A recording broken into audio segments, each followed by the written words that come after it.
السلام علیکم ورحمۃ اللہ وبرکاتہ۔ میں نونو پٹھان ایک بار پھر سے آپ سب کا استقبال کرتا ہوں، خیر مقدم کرتا ہوں۔ جیسے کہ آپ سب جانتے ہیں کہ کچھ سوال ہوتے ہیں، کچھ مسئلے جو کہ ہم مفتی صاحب سے معلومات کرتے ہیں، تو اس بار بھی کچھ سوال ہیں جو کہ ہم نے جمع کرے ہیں، انشاءاللہ مفتی صاحب سے معلومات کریں گے، اور آپ لوگ ویڈیو سے بنے رہیں، علم میں انشاءاللہ اضافہ ہوگا۔ تو اس سے پہلے میں مفتی صاحب کا استقبال کرتا ہوں، خیر مقدم کرتا ہوں کہ آپ آئے، اور اس میں عوام کا بہت فائدہ ہو رہا ہے۔ اور مفتی صاحب، جیسے کہ ہم نے کچھ سوال اکٹھے کر رکھے ہیں، تو اس میں سے پہلا سوال یہ ہے، 5 سال پہلے ماموں کی بیٹی کی طبیعت خراب ہونے پر بھائی نے جیسے پھپھو کے بیٹے نے خون دیا تھا، اب اسی سے نکاح ہے بعد میں، تو اس پہ نکاح پہ کوئی اثر تو نہیں پڑے گا؟ بسم اللہ الرحمن الرحیم۔ دیکھیے، خون دینے سے چاہے کوئی کسی کو بھی خون دینے سے حرمت ثابت نہیں ہوتی۔ یہ نہ سمجھے کہ بھئی خون دے دیا تو اب اس سے نکاح جائز نہیں ہے۔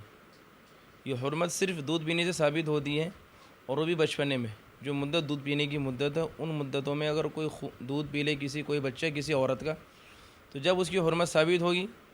لیکن باقی خون دینے سے سمجھیں کہ خون دے دیا تو اب اس سے نکاح جائز نہیں، یہ غلط ہے سوچ۔ بلکہ اگر 5 سال پہلے کسی نے کسی لڑکی کو خون دیا تھا،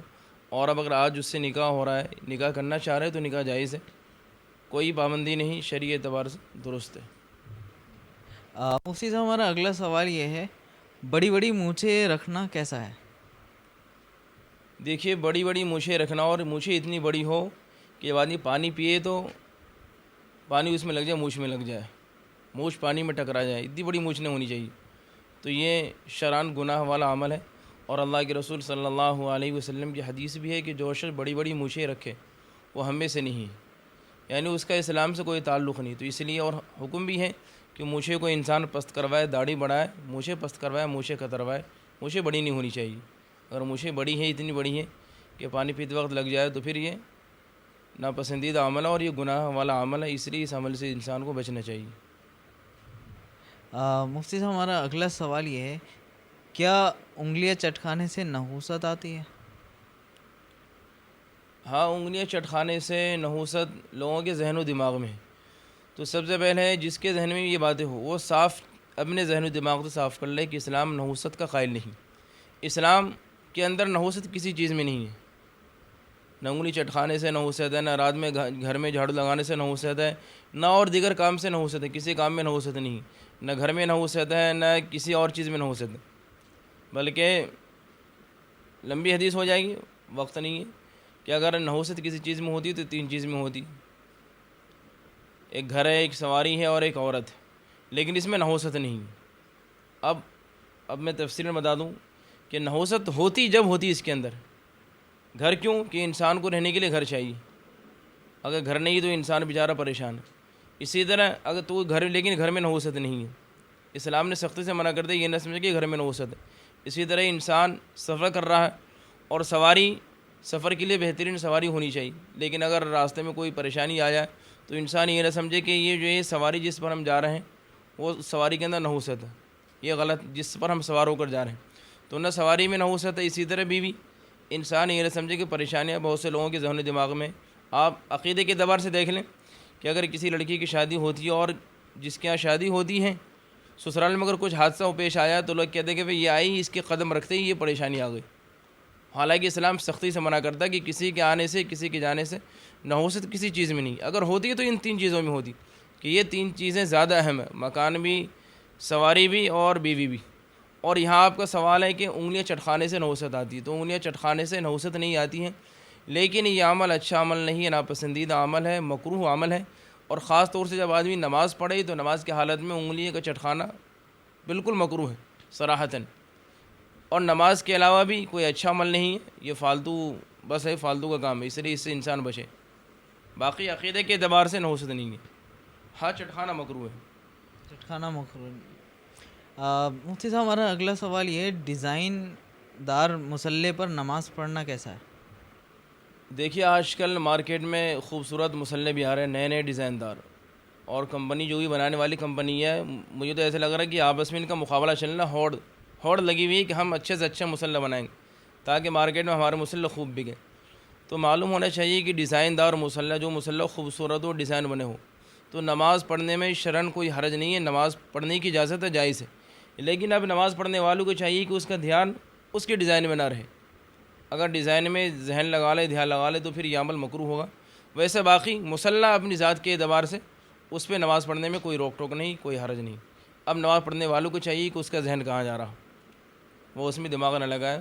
بلکہ اپنی دھیان نماز پر رکھے، تو انشاءاللہ کوئی حرج نہیں، کوئی بات نہیں۔ ہاں اسی طرح اور دھیان رکھے اس کے اندر، اگر مصلی پر کوئی تصویر ہو، پکچر وغیرہ بنی ہوں، صاف اگر تصویر واضح ہو، یا غور کرنے سے،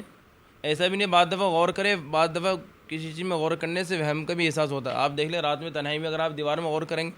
تو لگے گا کوئی چیز بن نہیں، لیکن اگر اس طرح وہمی اعتبار سے کچھ لگے تو پھر اس کا اعتبار نہیں۔ لیکن اگر تصویر نظر آ رہی صاف صاف کہ بعض دفعہ غیروں کی طرف سے یہ چالاکی کی ہے اور اسلام کے خلاف اس طرح، تاکہ مسلمانوں کو اللہ تبارک و تعالیٰ سے دور کیا جائے، اگر صاف تصویر نظر آئے مصلی پر کسی جاندار کی یا کسی بھی ایسی چیز کی جو ہماری شریعت سے ہٹ کے ہو، تو پھر اس مصلی پر نماز نہ پڑھے، تصویر والے مصلی پر۔ باقی اس کے علاوہ بیل بوٹے وغیرہ بنا ہو تو کوئی حرج نہیں، پڑھ سکتے ہیں۔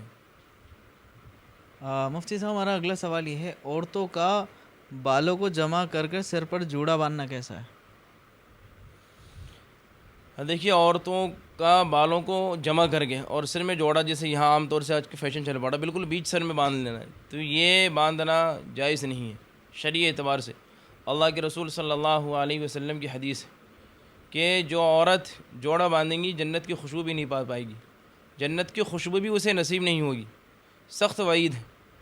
اس لیے عورتوں کو چاہیے کہ بالوں کو جوڑ کر کے بالکل بیچ میں جوڑا نہ باندھے، بلکہ جو طریقے ہیں بھی پیچھے باندھ لیں آپ، یہ بہتر ہے، گدی کے اوپر باندھ لیں، اور خاص طور سے نماز کے وقت تو بالوں کو چھپانا ضروری ہے، گدی اس پر جو ہے، بلکہ بہتر افضل یہ ہے کہ نماز کے وقت اسے باندھ لیں پیچھے، بالکل بال کھلے ہوں گے، لمبے کھلے ہوں گے تو بال دکھیں گے، تو اس لیے نماز کے وقت اس کو باندھنا افضل ہے تاکہ بال دکھیں نہیں۔ اور بال دیکھنے سے متعلق بات آئی تو بال جو ہے، بال کا پردہ بہت زیادہ سختی کے ساتھ پردہ ہے، یہاں تک کہ فقہاء کرام نے مسئلہ بیان کیا ہے کہ کسی بوڑھی عورت کا بال دیکھنا بھی جائز نہیں۔ عام طور سے لوگ بوڑھی عورت کے بال کو دیکھ لیتے ہیں، تو اس کے بال کا دیکھنا بھی جائز نہیں، بالوں کا بہت زیادہ پردہ ہے سختی کے ساتھ۔ مفتی صاحب ہمارا اگلا سوال یہ ہے، کھانا کھاتے وقت بات چیت کرنا منع نہیں ہے، لیکن سلام کرنا کیوں منع ہے؟ ہاں یہ بعض لوگوں کے اشکالات، اور اس دن میرے پاس بھی کسی نے اشکال یہی کیا تھا کہ بھئی حالانکہ ہماری ایک ویڈیو وائرل ہوئی تھی سلام سے متعلق، تو اس میں ہم نے کہا تھا کہ بھئی کھانا کھاتے وقت بات کرنا منع نہیں، بات سے آپ یہ کہہ رہا ہوں، اور سلام کرنا منع ہے۔ تو ایک ذرا سمجھنے کی بات یہ ہے کہ کھانا کھاتے وقت سلام کرنا، سلام کرنے کے ذات کے اعتبار سے سلام کرنا ایک مسنون عمل ہے، ایک انسان سلام کرے یہ ایک سنت ہے، اور جواب دینا واجب ہے، لیکن بعض مواقع ایسے ہیں کہ ان مواقع پر نہ سلام کرے نہ جواب دے۔ اگر انسان سلام نہ کرے اور کوئی جواب بھی نہ دے، یا کسی نے سلام کیا اور جواب سننے والا جواب نہ دے، تو اس کے لیے کوئی باز پرس نہیں، کوئی روک ٹوک نہیں شرعی اعتبار سے۔ وہ بعض مواقع ہیں، جیسے اس میں ایک مواقع یہ بھی کھانا کھانا، کہ کھانا کھاتے ہوئے کوئی انسان کسی انسان نے آ کے سلام کیا اور کھانا کھانے والا اس کے سلام کا جواب نہ دے، تو کوئی گناہ نہیں، بلکہ ان مواقع پر جواب دینا مکروہ ہے۔ اب جن لوگوں کے یہ اعتراضات ہے کہ بھئی آپ جو ہے کھانا کھاتے وقت بات کر رہے ہیں، بات کرنا مکروہ نہیں ہے اور سلام کا جواب دینا مکروہ ہے، تو ان لوگوں کو معلوم ہونا چاہیے کہ بات اور سلام فرق بتا رہا ہوں، کہ ایک انسان اگر کوئی سلام کرے تو عموماً سلام کرنے کے بعد اگر یہ انسان کھانا کھا رہا، کھانا کھانے والا، اس کے منہ میں اگر لقمہ ہو تو سلام کرنے کے بعد جواب دینے کے چکر میں، کہ جواب دینا ضروری ہے، اسے بعد میں معلوم نہیں جواب دینا ضروری ہے، اور جواب دینے کے چکر میں اگر انسان بولے گا تو ہو سکتا ہے کھانے پھندے بھی لگ جائیں، اور اگر جواب دینے میں تاخیر ہوئی تو جس نے سلام کیا وہ سوچے گا یار انہوں نے میرے سلام کا جواب نہیں دیا۔ دونوں اعتبار سے دینے والا جلد بازی کرے گا، سلام کا جواب دینے والا جلد بازی کرے گا، اور سلام کرنے والے کے دل میں یہ بات آئے گی کہ بھئی ہم نے سلام کیا، انہوں نے جواب نہیں دیا۔ جب تک وہ انسان لقمہ چبائے کھائے تاخیر ہو سکتی ہے، لیکن اگر انسان کوئی بات کرے اور بات میں رک جائے تو کوئی حرج نہیں، ہر انسان کو معلوم کہ بات کرتے وقت رک بھی جاتے ہیں، تو اسی بنا پر کہ بات میں روک ٹوک کوئی پابندی نہیں ہے، لیکن سلام اس لیے کہ ایک نیک عمل ہے، اور نیک عمل کے کرنے میں انسان جلد بازی کرتے ہیں، تو اسی وجہ سے یہی دلیل ہماری کہ سلام کرتے وقت اسی لیے، کھانا کھاتے وقت سلام اس لیے منع کرتے ہیں کہ تاکہ انسان نہ سلام کرنے والوں کو تکلیف ہو نہ جواب دینے والوں کو تکلیف ہو۔ سلام کرنے والوں کو تکلیف یہ ہوگی کہ میرے سلام کا جواب نہیں آیا، اور جواب دینے والا جلد بازی نہیں کرے گا۔ جی مفتی صاحب ہمارا اگلا سوال یہ ہے، غسل خانے میں پیشاب کرنا کیسا ہے؟ دیکھیے بہتر تو یہ ہے کہ انسان غسل خانے میں پیشاب نہ کرے، بچنا چاہیے، اور اللہ کے رسول کی حدیث بھی ہے کہ غسل خانے میں پیشاب نہ کرو، کیونکہ اس سے وسوسے پیدا ہونے کا ڈر رہتا ہے، انسان وسوسے کا مریض ہوتا ہے، تو اسی لیے انسان کو غسل خانے میں پیشاب کرنے سے بچنا چاہیے۔ لیکن اگر غسل کرتے وقت،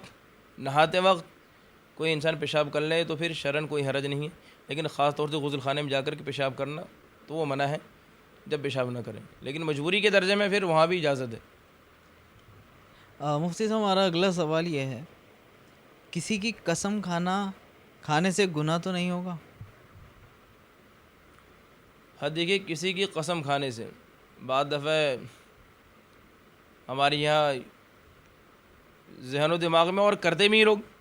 کہ کسی نے کسی کی قسم کھا لی، بیٹے کی قسم کھا لی، ماں کی قسم کھا لی، بھائی کی قسم کھا لی کہ میں اپنی بیٹے کی قسم کھاتا ہوں، میں یہ کام نہیں کروں گا۔ تو اولاً تو معلوم ہونا چاہیے ہر انسان کو قسم کے سلسلے میں کہ قسم صرف اللہ تبارک و تعالیٰ کی کھانی چاہیے، اللہ تبارک و تعالیٰ کے علاوہ کسی اور کی قسم کھانے کی اجازت نہیں، جائز نہیں، گناہ والا عمل ہے۔ انسان اگر اپنے بچے کی قسم کھا رہا ہے یا کسی اور کی بیوی کی، بھائی بہن کی، تو یہ گناہ والا عمل ہے، اس عمل سے انسان توبہ کرے۔ لیکن قسم کھانے سے قسم منعقد نہیں ہوگی، اگر انسان قسم کھا لے تو قسم کے توڑنے پر اسے گناہ بھی نہیں ملے گا۔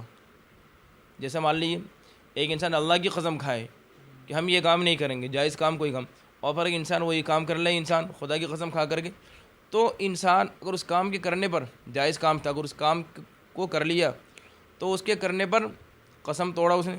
اور قسم توڑنے پر کفارہ لازم ہے۔ لیکن اگر یہاں کوئی انسان اپنی بیٹی کی قسم کھا لے، بھائی کی قسم کھا لے اور توڑ دیں تو کوئی گناہ بھی نہیں ہے، نہ کفارہ ہے، کیونکہ قسم منعقد نہیں ہوئی، غیر اللہ کی قسم کھا رہے ہیں، تو اسی لیے۔ لیکن یہ عمل کے اعتبار سے یہ کام غلط ہے، غیر اللہ کے علاوہ کسی اور کی قسم نہ کھائے، یہ گناہ ہے، اور اس گناہ سے انسان توبہ استغفار کرے، ضروری ہے۔ اچھا، ایک بات ذہن میں آ رہی ہے اسی کو لیتے ہوئے، میں نے کسی سے سنا تھا کہ اگر جیسے ہم کسی انسان کی قسم کھائیں گے تو اسے کچھ ہو سکتا ہے، مان لیجیے وہ مر بھی سکتا ہے، لیکن اللہ کی قسم کھا لینی چاہیے کیونکہ اللہ کو تو کچھ ہو ہی نہیں سکتا، تو مطلب اس گمان کے کیا؟ نہیں، یہ عقیدہ بھی غلط، میں نے کہا نا کہ کسی غیر اللہ کی قسم کھائیں گے، اب جیسے اب کوئی بیٹے کی کھا لے، لیکن ہمارے یہاں معاشرے میں رائج ہے جب کسی کے ساتھ کوئی مسئلہ پیش ہو تو خاص طور سے بیٹی کی قسم کھلوا دے، شادی شدہ انسان کے ذہن میں اس کی بیٹی کی زیادہ ویلو، ایک انسان کنوارا تو ماں باپ کی قسم کھلواتے ہیں، تو یہ قسم منعقد نہیں ہوئی، یہ غلط عمل ہے، اس عمل سے بچنا چاہیے۔ قسم کسی انسان کی نہیں، غیر اللہ کی قسم نہیں، اللہ کی قسم کھائے، اللہ کی قسم کھانے پر اور توڑنے پر پھر انسان گنہگار ہوگا، لیکن غیر اللہ کی قسم کھانے پر انسان گنہگار نہیں ہوگا، نہ کفارہ لازم ہے، لیکن قسم کھانا یہ گناہ ہے، غیر اللہ کی قسم کھانا۔ جیسے کچھ میرے ساتھ مسئلہ پیش آیا کہ میں کہہ رہا ہوں کہ بھائی اللہ کے علاوہ کسی کی قسم نہیں کھانی چاہیے، ہم نے مفتی صاحب سے معلوم کرا، اب وہ بندہ کہہ رہا ہے کہ بھائی اللہ کی قسم تو کوئی بھی کھا لے گا کیونکہ اللہ کو تو کچھ ہونا ہی نہیں ہے، تو بولے تو تم اپنی کھاؤ قسم کیونکہ تمہیں ڈر لگے گا موت سے، یہ بھی غلط ہے، وہ گنہگار ہوگا، یہ بھی، ہاں، وہ سامنے والا گنہگار ہوگا، کھانے والا بھی کھا کیوں رہا قسم، ہوگا کچھ نہیں کسی کو، یہ کہ اللہ کو کچھ نہیں ہو اور ہمیں کچھ ہو جائے گا، یہ جب قسم ہے ہی نہیں تو پھر کیوں کھا رہا قسم؟ آپ شریعت سے ہٹ کے عمل ہے یہ۔ جی، تو اگلا سوال یہ ہے، کوئی شخص کسی دوسرے کو کہے تمہیں میری قسم ہے، یہ بھی سوال اسی سے؟ ہاں، یہ سوال بھی اسی سے متعلق ہے، بعض دفعہ جو ہے آدمی کسی سے کوئی کام کرواتا اور اپنا واسطہ کہ تمہیں میری قسم ہے یہ کام کر لینا، اور عام طور سے جو ہے اس ازدواجی زندگی میں، گھریلو زندگی میں